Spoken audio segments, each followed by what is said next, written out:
Guys, samahan niyo ako magluluto ako ng pansit. Yan yung ilalagay ko sa pansit, guys, na gulay. Pag-ibin siya kadepolo lang, walang carrots kasi hindi kami napabili ng carrots. So yan lang. Ano natin, itusta natin yan. Karne, hayaan natin lumabas ang mantika.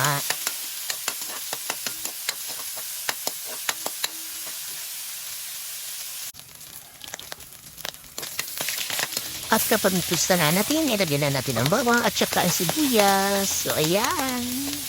Sama natin dyan sa tustang karne ng baboy.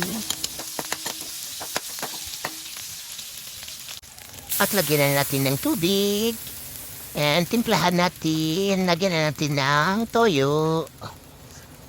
Seasonings. And paminta. So ayan.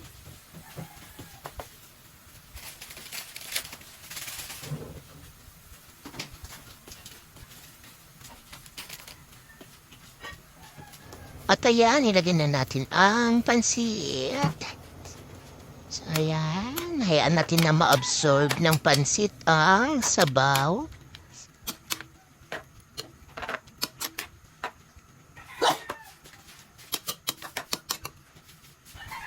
At ilagay na natin ang gulay.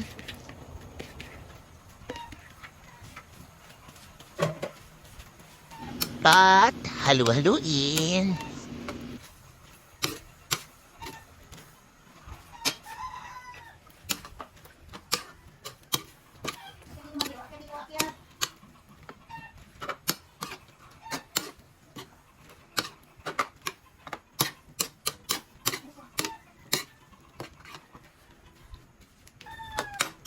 At ayan nga, luto ng ating pansit. Let's eat pansit.